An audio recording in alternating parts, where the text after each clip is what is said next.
আসসালামু আলাইকুম ওয়া রাহমাতুল্লাহ। প্রিয় কোরআন শিক্ষার্থী বন্ধুরা, আজকের এই ভিডিওতে আপনাদেরকে সূরা ইনশিকাকের 11 নং আয়াত থেকে 20 নং আয়াত পর্যন্ত মাত্র 10টি আয়াত সহিহ শুদ্ধ করে আপনাদেরকে শিক্ষা দিব ইনশাআল্লাহ।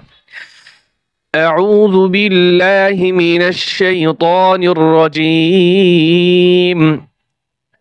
বিসমিল্লাহির রহমানির রহিম।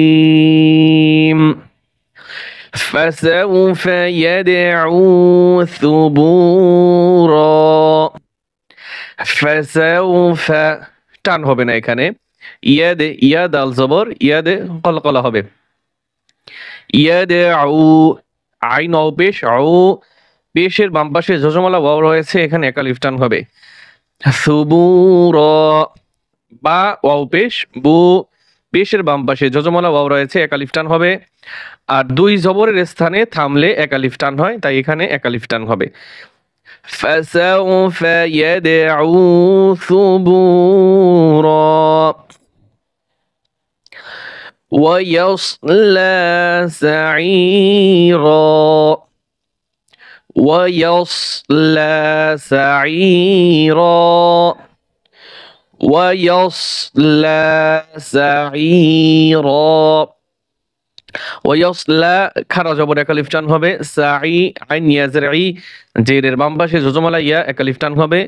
র এখানেও আগের মতো, যে দুই জবরের স্থানে যদি থামে তাহলে একালিফ টান হয়। ওয়াসলা সাঈরা ওয়াসলা সাঈরা।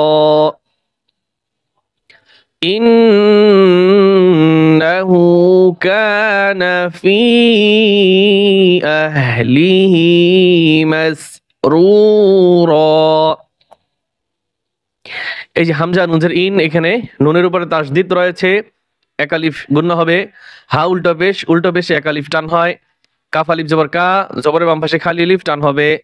আর এই যে ফি, এখানে 3 আলিফ টান হবে। দেখুন উপরে একটি 3 আলিফের যে সংকেত রয়েছে, 3 আলিফ টান হবে। আহলিহি এখানেও একালিফ টান হবে। মাসরুরা ইন্নাহু কানা ফি আহলিহি মাসরুরা।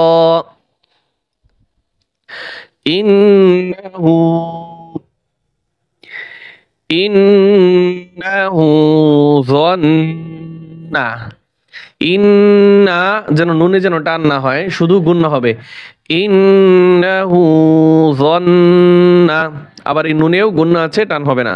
যান্না না বলে টান দিবেন না। ইন্নাহু যান্না, এই হামজায় এই লাম ধরবে, আবার লামে ইয়া ধরবে। নুন সাকিনের পর ইয়া আসছে, এখন এখানে ইদগামে বা গুণনা হবে। আল-ইয়াহুর ইন্নাহু যান্না আল-ইয়াহুর ইন্নাহু যান্না আল-ইয়াহুর বালা ইন্না রাব্বাহু। বালা লাম খারা জবল্লা, এখানে 3 আলিফ টান হবে। আর ইন্না গুণনা হবে, টান হবে না। রাব্বাহু উল্টো পেশে টান হবে। কানা বিহি বাসীরা বালা ইন্না রাব্বাহু কানা বিহি বাসীরা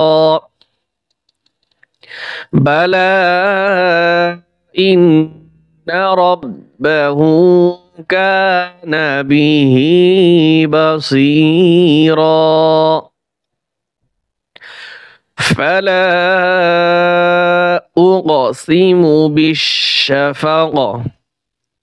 ফালা লামে 3 আলিফ টান হবে। হামজা কফ পেশ ও কলকলা হবে। কলকলা হরফ 5টি, কফ ত বা জিম দাল, এখানে কফ আসছে, অতএব এখানে কলকলা হবে। আবার এখানেও কফ রয়েছে, কলকলা হবে। ফালা উকসিমু বিশ-শাফাক ওয়াল-লাইলি ওয়ামা ওয়াসাক। আবার এখানেও কলকল হবে, যে আগের মতো কলকল হবে। ওয়াল-লাইলি ওয়ামা ওয়াসাক। আর টান রয়েছে এখানে, শুধু মায় টান রয়েছে, আর বাকি কোথাও টান নাই।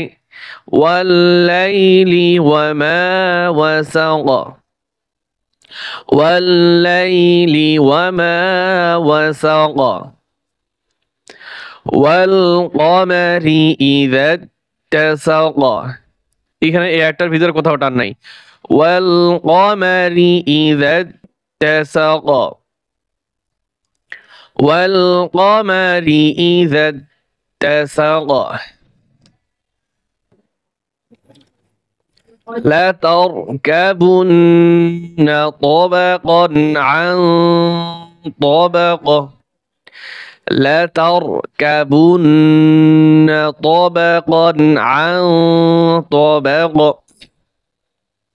لتركبن নুনে গুণ হবে طبقا।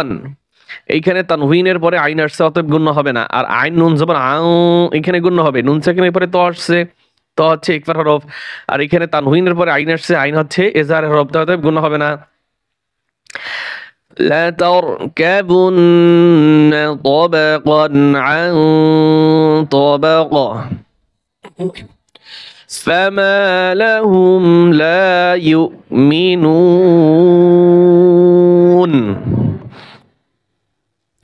فما لهم لا يؤمنون